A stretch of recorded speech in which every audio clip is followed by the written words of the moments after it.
warahmatullahi wabarakatuh. Waalaikumsalam warahmatullahi wabarakatuh. Ya, terima kasih. Baik, kita ini ya masuk ke pertemuan ke-5 ya. Kemarin itu ada stadium general. Tugasnya belum dikumpulin ya, karena saya belum naruhin di tugas di AIS-nya. Tapi kalian sudah punya resumenya nggak untuk yang stadium general?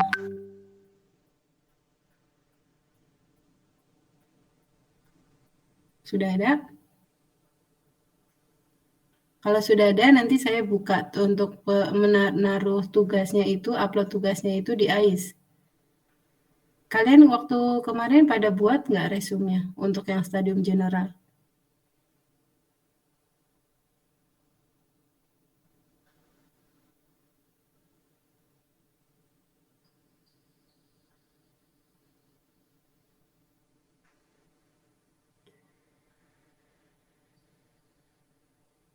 Halo? Terdengar? Terdengar tidak? Belum buat, Ibu. Kenapa? Belum buat. Terdengar ya? Suaranya kecil kamu tapi Amanda. Iya, Bu. Mohon maaf. Oke ya. Kalau memang nanti mau ada nilainya, nanti saya buka, tapi kalian sampaikan dulu, nanti saya buka di AIS-nya. Nanti kalian silakan upload untuk dimasukkan ke tugas ya, untuk yang minggu yang lalu. Tapi kalau enggak ya sudah, enggak usah. Baik, untuk hari ini saya mau coba sampaikan kepada kalian, saya mau membahas terkait dengan UTS atau UAS gitu ya. Waktu itu kan di awal saya bilang bahwa untuk UTS dan UAS kita akan sesuaikan dengan kesepakatan lagi gitu ya. Kita bikin kesepakatan UTS atau UAS-nya itu mau seperti apa.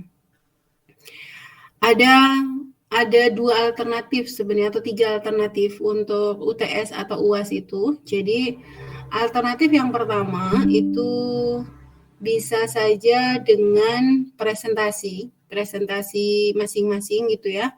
Per orangnya itu misalnya maksimum 10 menit. Itu untuk memberi informasi terkait dari tugas 1 dan 2. Kan tugas 1 itu kalian mencoba mencari informasi terkait dengan apa itu IT governance gitu ya, mungkin hal-hal berkaitan dengan IT governance, kemudian ditambah dengan studi kasus atau bisa paper, bisa jurnal atau skripsi. Dari tugas itu kalian bisa rubah lagi, kalian coba susun lagi dalam bentuk PPT untuk dipresentasikan sebagai nilai UTS. Nanti kalau nilainya itu dari presentasi, yang dinilai itu adalah PowerPoint ya. Jadi karena PowerPoint, poin-poinnya yang harus kuat dan kamu harus ya penguasaan terhadap materi, minimal materi yang dibahas itu. Nah itu kalau mau presentasi. Kalau yang kedua, boleh juga kalau memang mau membuat modul gitu ya, modul terkait dengan IT governance gitu. Kalau modul tentunya based on-nya itu adalah buku. Sebenarnya kalian juga bisa terbantu ya dari ChatGPT gitu ya. Jadi kalau ChatGPT mungkin bisa membantunya itu untuk memberi informasi secara umum dulu. Namun kan kalau salah satu kelemahan ChatGPT itu adalah dia tidak terhubung langsung dengan referensinya ya. Jadi karena dia referensinya itu kadang dari Tokopedia, dari blog, dari mana-mana, sehingga dia tidak memberikan informasi secara resmi dari ini, omongan ini dari jurnal A, jurnal B gitu kan tidak ada ya. Nah itu kalau mau menggunakan ChatGPT. Atau mungkin kita juga bisa membuat jurnal terkait dengan IT governance. Nah, lagi-lagi sebenarnya di ChatGPT juga bisa kita minta tolong ya sama ChatGPT itu. Bagaimana cara menyusun untuk bahan jurnal terkait dengan IT governance. Lagi-lagi ChatGPT boleh untuk mendriver kita dulu aja. Tetapi tidak mungkin sama persis karena kan di dalam ChatGPT itu tidak ada referensinya gitu ya. Jadi kalau misalnya ditanya Bu, sebenarnya ChatGPT itu kan menjadi sebuah perbincangan ya, pro kontra itu. Kalau di dalam perbincangan waktu profesor dari UI itu sendiri, mereka itu sebenarnya membuka, ya memang teknologi ChatGPT, AI atau bahkan yang lain itu kan banyak ya. Itu sah-sah saja untuk membantu manusia gitu ya dalam hal informasi sebagai konsultan 24 jam 7 hari gitu ya. Kalian mau nanya apa aja memang di ChatGPT itu pasti akan bisa dijawab tanpa capek. Nah itu, tapi kita harus paham bahwa yang harusnya kita khawatirkan itu adalah kalau kita sebagai manusianya itu berhenti belajar. Sebenarnya itu. Tidak apa-apa ada ChatGPT, kita belajar dari situ, kita bisa tanya apapun sama ChatGPT itu. Kalau kitanya itu mau belajar kan berarti kita juga bisa menambah pengetahuan, menambah pengalaman dan seterusnya. Tapi kalau kitanya berhenti, meskipun saat ini misalnya kita jadi IPK-nya 4, ranking 1, menjadi menang lomba ini, lomba itu, kalau kita berhenti belajar, detik ini berhenti dan seterusnya, ya detik itulah kita itu akan menjadi pemilik masa lalu. Jadi kalau saya menyikapinya itu adalah kalau teman-teman mahasiswa mau membuat modul, saya bisa nggak dibantu sama ChatGPT, silahkan saja. Kalau untuk PPT, untuk paper, itu juga draftnya itu bisa minta tolong sama ChatGPT juga tidak apa-apa. Hanya draft, lagi-lagi hanya draft. Tapi kalau untuk sampai proses ilmiahnya, paper benerannya, itu kan harus didukung oleh referensi-referensi yang memenuhi syarat gitu.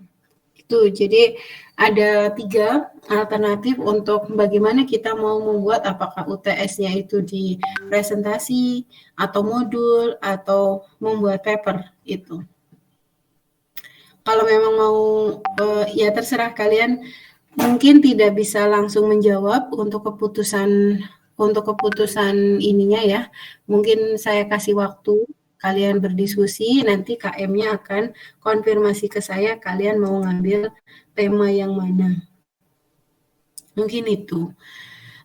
Jadi untuk hari ini kita akan mencoba menjelaskan terkait dengan IT governance. Kemarin kan saya memberikan informasi atau tugas itu bahwa coba cari jurnal atau skripsi dari beberapa kampus ya. Boleh dari, kalau saya sih coba pengen tahunya itu adalah di kampus-kampus luar UIN itu seperti apa sih dalam membahas tentang IT governance gitu ya. Misalnya di IPB, di UI, di ITB, di UGM, di ITS, atau BINUS, atau apa gitu ya. Di tempat-tempat lain itu seperti apa sih membahas dalam sebuah IT governance. Tujuannya itu adalah ini, fenomena yang sekarang gitu ya, fenomena sekarang itu adalah yang membahas skripsi terkait dengan IT governance. Salah satu contohnya saya sebutkan bahwa misalnya evaluasi kepuasan pengguna atau tingkat penerimaan pengguna terhadap sebuah layanan gitu ya. Nah, si tema itu sebenarnya tidak masalah karena itu bagian dari tema IT governance atau audit sistem informasi. Namun yang sudah ada beberapa mahasiswa yang tidak lulus skripsi atau harus sidang ulang itu adalah di saat mereka tidak mampu untuk mempertahankan menjawab bab satunya. Apa yang melatar belakangi? Kalau di bab 1 itu kan bab 1 yang pertama itu adalah latar belakang masalah, yang kedua identifikasi masalah, yang ketiga rumusan masalah, tujuan masalah, terus manfaatnya, metode yang digunakan itu apa? Kemanfaatannya itu untuk siapa paper itu atau skripsinya itu. Nah, itu biasanya yang membuat mahasiswa sebelumnya itu tidak lulus. Memang sih bukan mahasiswa bimbingan saya ya, tapi emang katanya beberapa tidak lulus gara-gara itu. Jadi yang saya mau tekankan kepada kalian, apabila kalian memang tertarik untuk melakukan kajian skripsi atau PKL-nya nanti terkait dengan IT governance, hal yang utamanya itu adalah apa yang melatar belakangi tema itu, gitu ya. Jadi gambarannya gini, IT governance itu kan sebuah tata kelola teknologi informasi ya. Kalau kita berbicara bangunan itu ibaratnya kita tuh membuat sebuah arsitektur sebuah gedung gitu ya, arsitektur sebuah rumah atau apalah arsitektur. Nah, pertanyaannya, kalau kita sedang skripsi, apakah kita boleh membuat arsitektur itu sesuai keinginan kita saja? Saya pengen bikin arsitektur untuk gedung bertingkat deh. Gedung itu rencananya itu mau buat kantor, tapi sekaligus juga bisa untuk rumah. Dan di situ juga bisa untuk kolam renang. Itu tuh enak kali ya gitu misalnya. Nah itu kalau latar belakangnya itu seperti itu akan kalah. Istilahnya latar belakangnya itu terlalu lemah gitu ya, yang tidak membuat lah itu kalau kamu yang kepengen, nah terus mau diterapkan di mana tuh aplikasi arsitekturnya, siapa yang akan menggunakan arsitektur itu menjadi bias. Iya ya, arsitektur ini saya buat capek-capek, nanti buat siapa ya gitu. Itu yang membuat gagal di skripsinya itu ya, yang beberapa mahasiswa kasusnya itu tidak lulus, kayaknya karena kayak gitu. Nah sehingga yang perlu kita membuat sebuah arsitektur itu tergantung tujuannya. Kalau tujuan kita itu untuk belajar, untuk memperlancar, untuk mencari pengalaman, untuk memperhalus dalam membuat arsiteknya, itu boleh. Karena tujuannya itu adalah untuk diri sendiri. Namun, kalau kita tujuannya itu untuk skripsi itu adalah bahasa ilmiah. Berarti dasar pemikirannya pun harus ilmiah. Metode yang digunakan harus ilmiah. Manfaat yang digunakan harus ilmiah. Identifikasinya juga harus ilmiah. Semuanya harus berdasarkan ilmiah. Apa maksudnya ilmiah? Semuanya harus ada sumber datanya. Nah, karena kita itu berbicara skripsi atau paper, sumber datanya itu adalah jurnal. Bahkan di beberapa kayak tadi saya habis nyidang mahasiswa bimbingan saya tuh di sidang gitu. Jadi permintaan dari pengujinya itu adalah latar belakangnya itu paling tidak 5 dari jurnal internasional. Nah, itu tuh. Yang seperti itu sebenarnya tergantung pada pengujinya gitu ya. Jadi sesekali ada penguji yang fokus kepada bab 1, bab 1-nya itu tidak sanggup mahasiswa itu untuk meyakinkan pihak penguji, tiba-tiba nggak bisa dilanjut, orang bab 1-nya aja dia nggak bisa jawab gitu ya. Nah, terus akhirnya gagal atau ditunda atau sidang ulang. Kebayang ya, makanya kalau saya nih beberapa mahasiswa yang datang ke saya itu menyampaikan, Ibu, mohon maaf saya bimbingannya dengan Ibu gitu. Itu saya coba tanya dulu judulnya apa, temanya apa. Nah nanti kalau udah tema, silakan telepon dulu. Silakan telepon, saya pengen tahu dulu dia bercerita terkait dengan latar belakang. Nah nanti dari latar belakang itu kita akan coba bertanya ya, komunikatif lah, tektok itu, sampai kita bisa meyakinkan bahwa oke, latar belakangmu kuat, silakan lanjut. Tapi kalau misalnya nih, latar belakangnya itu nantinya lemah dan akan kerepotan di saat sidang, biasanya saya usahakan untuk mencari alternatif. Nah, untuk mencari alternatif biasanya ya disuruh coba kamu diskusi dengan mahasiswa A, mahasiswa B saya kasih gitu, suruh diskusi dulu. Apa dasarnya? Kenapa saya berpikiran bahwa kalau itu jangan? Karena memang banyak beberapa yang tidak lulus misalnya kayak gitu ya. Jadi itu bagian dari pertimbangan-pertimbangan. Terus yang kedua, Umumnya audit sistem informasi atau tata kelola itu memang umumnya itu dikaji oleh orang S2 atau S3 sebenarnya. Nah, sehingga kalau S1 itu satu sisi memang pastinya repot ya. Saya tahu pekerjaan melakukan audit itu nggak gampang. Dalam saat membuat rancangan arsitektur dan seterusnya itu tuh nggak gampang. Namun udahlah nggak gampang, biasanya ada beberapa dosen yang sudah agak sedikit itu lagi, itu mah paling copy paste doang, itu tuh yang agak-agak pedih gitu. Kalau menurut saya tuh sedih juga ya, mahasiswaku udah capek-capek gitu ya, nanti dikata, ini mah copy paste doang, paling kayak gitu, nggak ada gunanya juga, orang nggak ada yang butuh gitu. Itu satu hal. Terus ada lagi pemikirannya itu adalah anak SI itu kan cenderungnya kita tuh takut gitu ya sama coding ya. Sebenarnya saya nggak tahu sih kalian itu takut coding apa enggak. Ini pengalaman saya pribadi gitu ya. Saya itu berkecimpung dengan audit sistem informasi, IT governance itu dari tahun 2009. 2009 itu saya tesisnya itu 2009 itu tentang COVID memang.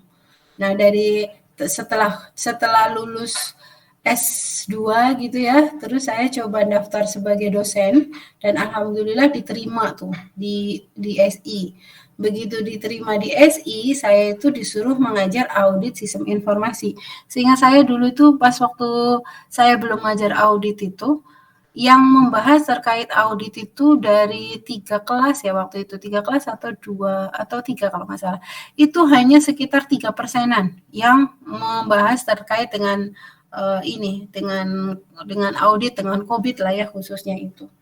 Nah, kemudian setelah saya mengajar audit sistem informasi, di mana proses mengajarnya memang mulai dari dasar ya, dasar mengerti tentang audit, bagaimana awal mulanya, kondisi inisiasi SIS itu seperti apa, bagaimana menentukan domain apa yang akan kita bahas, dan seterusnya, dan bahkan cara menghitungnya, cara membuat kuesionernya, menentukan kuesioner itu ada tekniknya kan. Dari kuesioner itu kemudian ditanya kepada si responden siapa saja yang akan ditanya, karena mengingat kalau audit itu biasanya respondennya itu adalah orang-orang tertentu atau istilahnya purposive sampling. Orang-orang tertentu yang dinyatakan dia lebih layak untuk menjawab karena dinyatakan lebih paham gitu ya. Beda dengan kalau misalnya kita untuk kajian evaluasi layanan apa ya di Tokopedia gitu ya, layanan berarti kan umumnya itu respondennya itu adalah bersifat umum dan banyak. Nah, biasanya itu tidak purposive sampling, tapi bebas. Paling kalaupun dilihat itu adalah dari jumlah sampel keseluruhan yang tertera dalam aplikasi, misalnya terdiri dari 20.000 pelanggan. Berarti kalau kita sedang melakukan kajian penelitian paling tidak sekitar 200 berapa, itu ada tabelnya.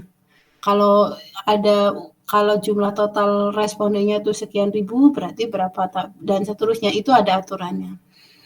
Nah, dari situ sebenarnya kan itu agak berat ya belajar kayak gitu tuh sampai.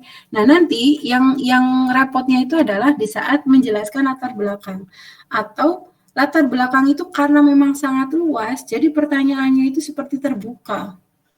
Apa saja bisa suka-suka penguji dah bertanya itu. Dan terkadang yang ditanyakan itu di luar ekspektasi dari si mahasiswa itu sendiri.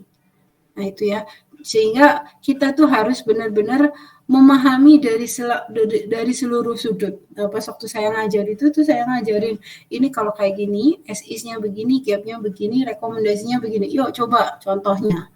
Kalau kondisi saat ini seperti apa itu dipraktekin pas waktu lagi saya zaman. Nah, itu tuh agak membludak.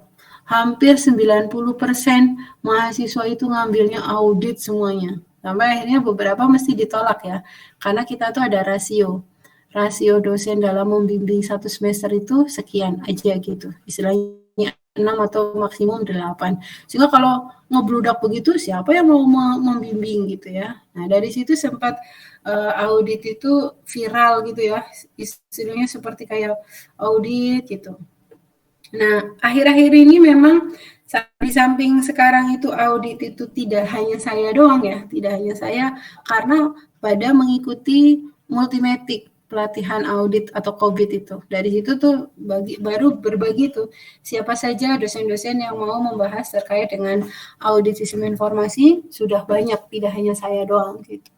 Nah, cuman ini kembali lagi ya, ini pengalaman pribadi saya setelah saya kuliah gitu ya. Saya kan saat ini kuliah S3 di IPB. IPB itu teknik informatika banget, ilmu komputer itu TI.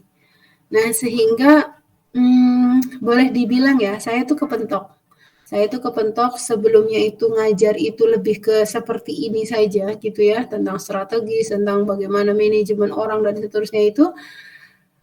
Ternyata saya dihadapkan sama materi disertasinya itu tentang semantik web. Nah, kalau ngomongin semantik web, saya dulu tuh disampaikan sama promotornya itu adalah, Bu Fitro, kita akan membahas terkait dengan tema ini Bu, tema A gitu ya. Tapi Bu Fitro coba deh bahas dari sisi orang SI-nya gitu. Dari orang SI saya kepikirannya kan entahlah dengan ya kayak banyak yang bisa menggunakan ISO, bisa menggunakan COBIT, ITIL atau apa, dan saya menggunakan framework TOGAF. Di mana di dalam framework TOGAF itu ada istilah nanti saya sampaikan. Ini ya dari Oke, saya bisa share screen.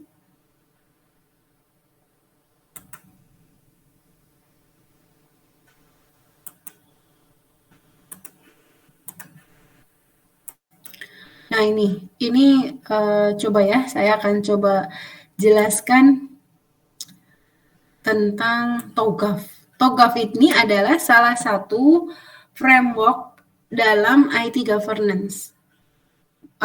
Saya mau nanya nih, teman-teman ada nggak yang kemarin itu pas waktu nyari paper atau skripsi terkait dengan TOGAF? Ada?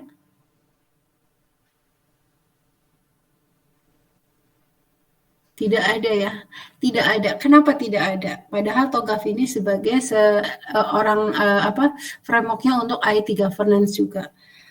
Yang membuat kita itu enggan untuk TOGAF itu adanya di pembuatan arsitektur ini loh.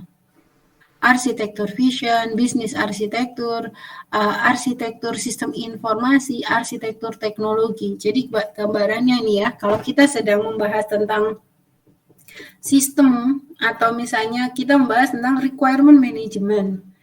Requirement management itu adalah kebutuhan dari manajemennya itu apa dalam sebuah perusahaan. Untuk mendapatkan requirement management, kita melakukan proses preliminary. Jadi proses preliminary itu kan melihat inisiasi permasalahan kita itu sebenarnya apa sih gitu ya. Kalau misalnya di UIN nih, masalah yang agak besar yang mau kita selesaikan itu dalam hal apa?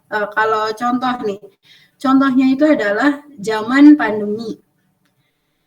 Waktu tahun 2019 ke 2020, karena kita dinyatakan Indonesia itu istilahnya gawat darurat pandemi, istilahnya ya, pandemi COVID, itu kan dinyatakan bahwa semua aktivitas itu sebaiknya dilakukan di rumah, mengurangi kerumunan, mengurangi berhubungan langsung dan komunikasi, sehingga kita semuanya itu harus mau tidak mau mengikuti zaman perubahan yang kondisi istilahnya disruption ya.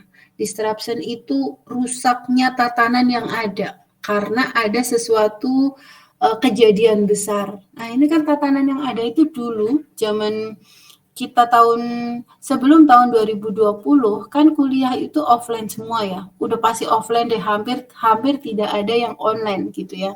Jadi offline semuanya, tapi berhubung dengan adanya kasus ini, kita mulai ada inisiasi sebuah sistem baru atau strategi baru.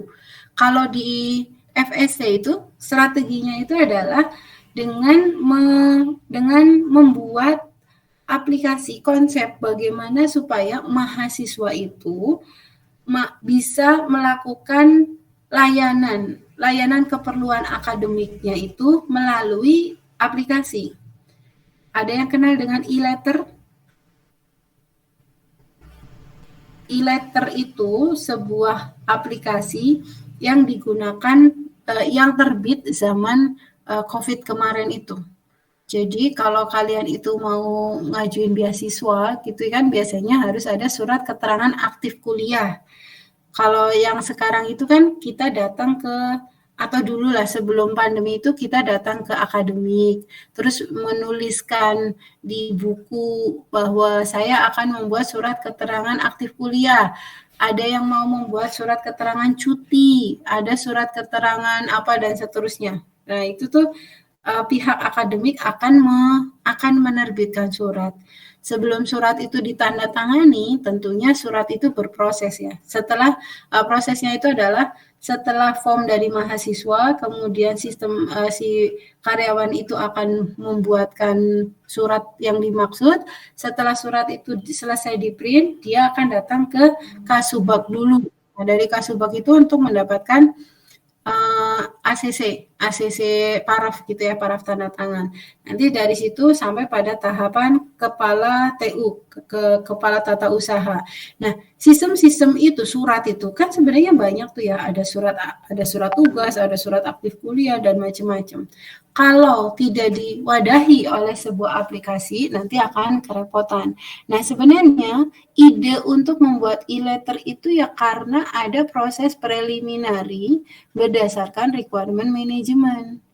Nah, yang dimaksud dengan requirement management itu adalah hal-hal yang melatar belakangi sistem itu ada.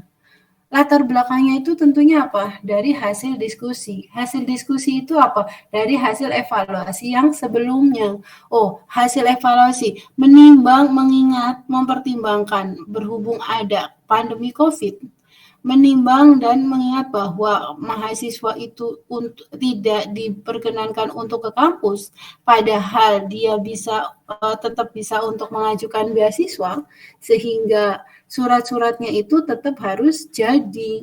Padahal karyawannya aja sudah tidak ada, kan nggak boleh masuk tuh waktu itu. Oh, akhirnya kita buatlah sebuah konsep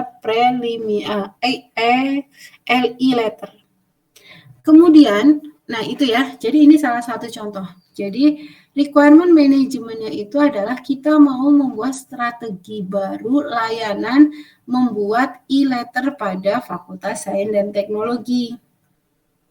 Kalau pembangunan e-letter itu kita akan buatkan sebuah IT blueprint, berarti kita harus mengikuti tahapan-tahapan ini. Walaupun tidak semuanya ya, mau tahapannya itu 1 sampai D saja juga boleh gitu. Nah, itu sesuai dengan kebutuhan. Nah, TOGAF itu sendiri itu adalah the open group, sebuah framework yang sifatnya terbuka untuk melakukan tata kelola pada perusahaan.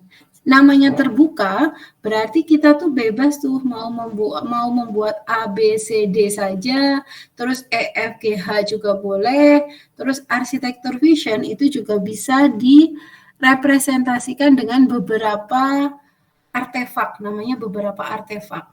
Nah, salah satu keuntungannya TOGAF itu adalah terbuka sifatnya, tetapi kelemahannya itu adalah TOGAF itu tidak memiliki standar artefak untuk masing-masing fase. Jadi, untuk pembuatan arsiteknya atau artefaknya itu diserahkan kepada kampus atau perguruan atau institusi masing-masing. Nah, gitu ya. Nah, namun di dalam TOGAF itu memberikan framework. Ini loh, kalau mau membuat sebuah IT blueprint, kita harus mulai dulu dari requirement management, kemudian kita harus membuat arsitektur vision. Nah, arsitektur vision di sini itu dari dari visi misinya perusahaan, arah pengembangannya dan seterusnya itu nanti dibentuk atau direpresentasikan dalam bentuk value chain.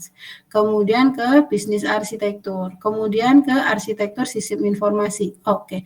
Arsitektur sistem informasi ini ini terdiri dari data dan aplikasi. Jadi kalau ngomongin misalnya tadi e-letter itu, data apa saja yang dibutuhkan untuk e-letter, aplikasi apa yang akan kita gunakan untuk e-letter itu sendiri. Nah, untuk teknologi arsitektur teknologi yang seperti apa yang akan digunakan untuk requirement manajemennya. Nah, itu tuh disesuaikan tuh. Sampai nanti umumnya itu A sampai D umumnya. Tapi kalau E, F, G, H ini udah mulai kajian lagi. Kita melihat peluang dan solusinya untuk arsitektur teknologi itu seperti apa. Emang kita harus paham arsitektur, misalnya kayak saya web semantik. Arsitektur dalam web semantik itu apa saja, memang kita mau nggak mau harus paham. Nah, ini yang saya bilang tadi di awal bahwa boleh dibilang saya kepentok. Karena kepentoknya itu adalah dulu kalau saya mau belajar tentang apapun ini, tapi saya menghindari yang sisi-sisi ini nih, teknologi arsitekturnya, informasi sistem arsitekturnya. Ini yang saya hindari. Saya nggak mau deh yang ribet-ribet gitu. Itu kan tentang teknis, tentang coding, tentang Java, tentang pemrograman dan macam-macam lah. Untuk yang sistem informasi arsitektur dan teknologinya seperti apa. Nah, sehingga saya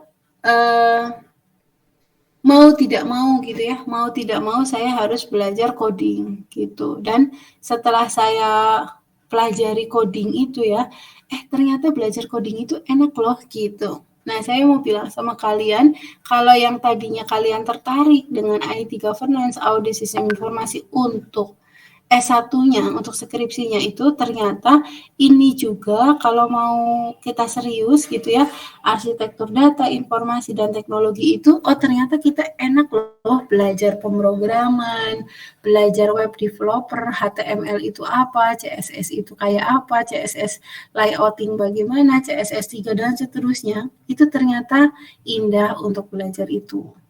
Jadi ini saya mau menyampaikan ke kalian itu adalah bagi yang khususnya tertarik di dunia ini, berarti jangan lepaskan dunia coding. Nah, terus kalau mahasiswa saya itu, kadang kalau menurut saya itu untuk lebih amannya itu, udah deh mendingan kalian analisis sentimen aja gitu ya, karena analisis sentimen itu juga bermain pada coding gitu. Jadi kemungkinan untuk gagalnya itu akan kecil gitu ya, gagalnya itu kecil. Namun ada hal yang sama pentingnya, mau kita mengambil analisis sentimen ataupun evaluasi atau apapun, yang paling utama itu yang harus kuat itu adalah di bab 1, apa yang melatar belakangi. Jadi kalau di sini itu adalah istilah requirement manajemennya apa sih gitu. Jangan sampai kita melakukan banyak hal, membuat arsitektur visi, arsitektur bisnis, arsitektur sistem informasi, arsitektur teknologi, tapi tidak dibutuhkan oleh perusahaan itu. Ya kan repot ya kalau kayak gitu. Makanya kalau saran saya itu ke kalian itu, ini saya nggak tahu nih ya, kalian itu nanti akan memilih apa. Apakah kalian akan mempelajari tentang skripsi apa atau paper apa terkait dengan IT governance, kemudian kalian coba gali lagi informasinya, dan kalau saya lebih senang tanya jawab ya di sini gitu. Ataukah kalian mau ke modulnya atau sejenis bahan-bahan untuk paper gitu. Nah, itu silakan. Nah, terus saya mau tanya, apakah ada yang sudah mengerti Paris? Ada yang mengerti Publish or Paris? Mungkin bagi yang belum, nih kalian bisa searching dengan keywordnya itu adalah Aptikom Kalimantan. Di Aptikom Kalimantan itu kita klik di sini nih, YouTube yang ini nih. Provinsi 1 Aptikon Kalimantan. Ini kalau di tengah-tengahnya ini di menit 1 jam 40 menit ini saya memberi menjadi pematerinya ya. Materinya itu judulnya itu adalah peningkatan mutu paper dengan tools publish or perish Mendeley, Zotero, dan Postviewer. Nah ini nanti kalian coba praktekkan satu persatu. Karena dari sini kalian akan bisa membuat paper dengan baik dan insya Allah pasti diterima. Karena memang posisinya itu adalah saya mengajarkan ini dari awal sampai akhir ini. Jadi kalau kalian mau belajar silahkan keywordnya itu adalah Aptikom Kalimantan. Aptikom Kalimantan nanti di sini posisinya itu yang posisi tengah-tengah.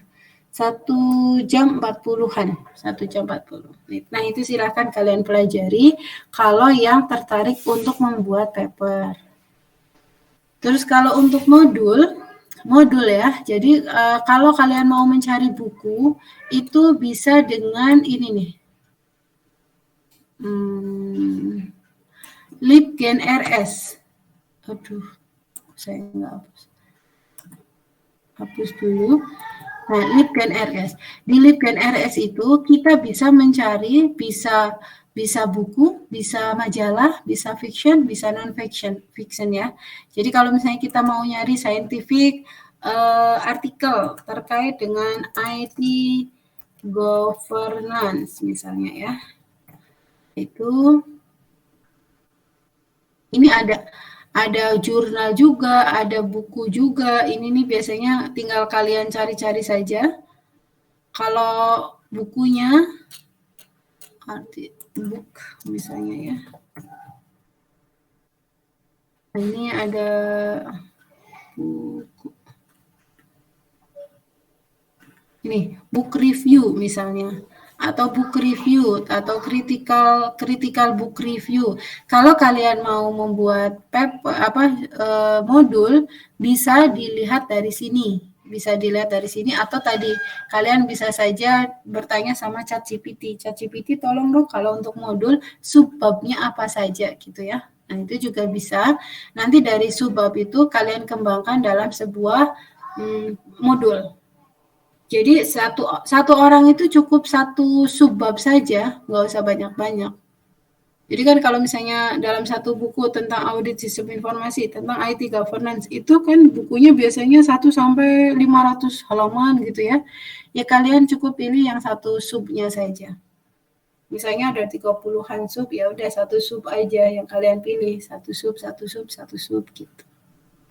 Itu kalau kalian mau mencari buku atau paper, atau kalian udah tahu ya kalau yang Google Scholar mah udah biasa ya, Google Scholar. Terus kalau yang untuk skema GoJR juga bisa. Terus yang tadi saya bilang yang publish or perish, yang ini mungkin kalian silakan mau lihat dan ikutin pelan-pelan satu persatu, ikutin. Karena di sini udah runut gitu ya. Mungkin itu yang bisa saya sampaikan untuk pertemuan ini. Dan yang saya sampaikan lagi tadi untuk yang UTS dan UAS silahkan kalian diskusikan kira-kira mau yang seperti apa gitu ya gitu. Nah, untuk hari ini silahkan kalau ada yang mau ditanyakan terkait dengan IT governance. Oke, saya kalau tidak ada yang mau ditanya nggak?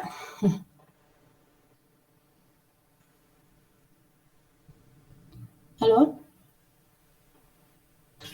Permisi, mohon maaf. Ya.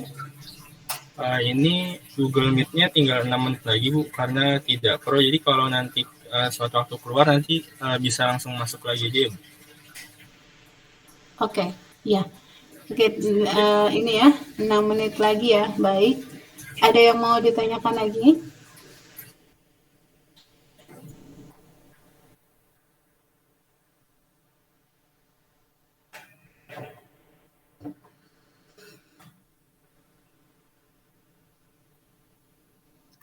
Oke, kalau tidak ada, lanjut ke TOGAF ya. Jadi, di dalam TOGAF itu banyak ya, banyak mana nih?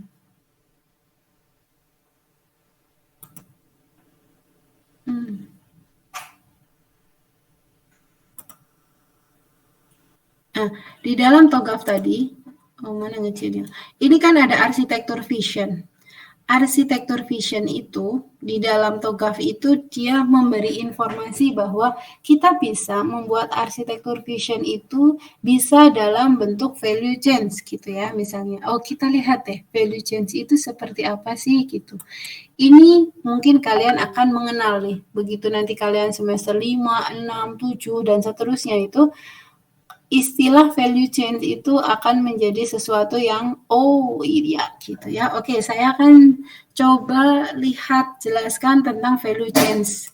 Jadi ini value chains ini merupakan format dari Porter. Ada istilahnya value chains Porter gitu ya.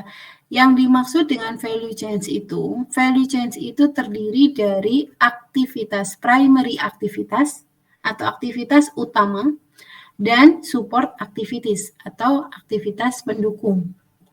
Nah, aktivitas utama dalam sebuah perusahaan itu kan tentunya beda-beda ya. Sehingga kalau kita bicara IT Blueprint, mungkin nanti kalian akan mengenal IT Blueprint. IT Blueprint itu apa sih? Kalau kalian penasaran, berarti bisa lihat di Google atau bisa tanya di ChatGPT. Ya, silakan IT Blueprint itu apa? Dan value chain itu seperti apa gitu ya. Nah, ini saya jelaskan itu adalah di dalam value chain itu belum close kan ya.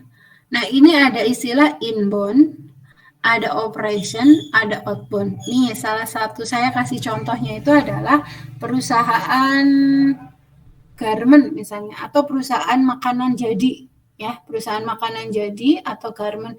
Ini yang dimaksud dengan inbound, itu adalah inbound logistik gitu ya.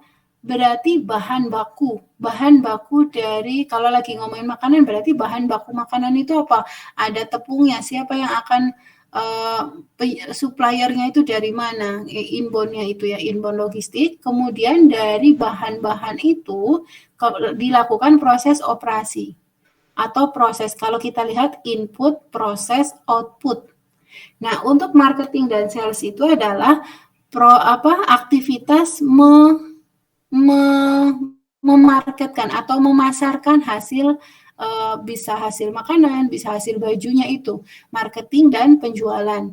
Kemudian ada service dan aftercare. Nah, bagaimana itu? Ini kan layanannya itu seperti apa untuk, intinya itu adalah bagaimana sebuah perusahaan itu supaya aktivitas utamanya itu berjalan baik untuk mendapatkan keuntungan. Nah, di sini apa? Untuk aktivitas ini didukung oleh rekrutmen, teknologi, human resource management, infrastrukturnya, ada financial, ada legal ITP dan seterusnya. Ini yang harus kita pelajari. Nah, nanti masing-masing perusahaan atau institusi itu untuk value chain-nya itu akan berbeda-beda. Tetapi secara konsep ini harus sama, bahwa primary activities itu ya terdiri dari ini, support activities-nya ini, dan untuk mendapatkan keuntungan. Itu caranya, cara membuat value chain. Dan value chain ini bisa diterapkan untuk TOGAF di bidang arsitektur vision. Nah, di dalam TOGAF itu kan tadi ya, bahwa dia itu bersifat open, tetapi dia belum memiliki artefak yang fix. Kenapa? Karena masing-masing perusahaan itu tujuannya pasti berbeda, kegiatan utamanya juga berbeda, visi misinya juga beda, orang-orangnya juga beda, dari sisi finansial juga beda, makanya tidak sama. Artefak satu dengan yang lain itu pasti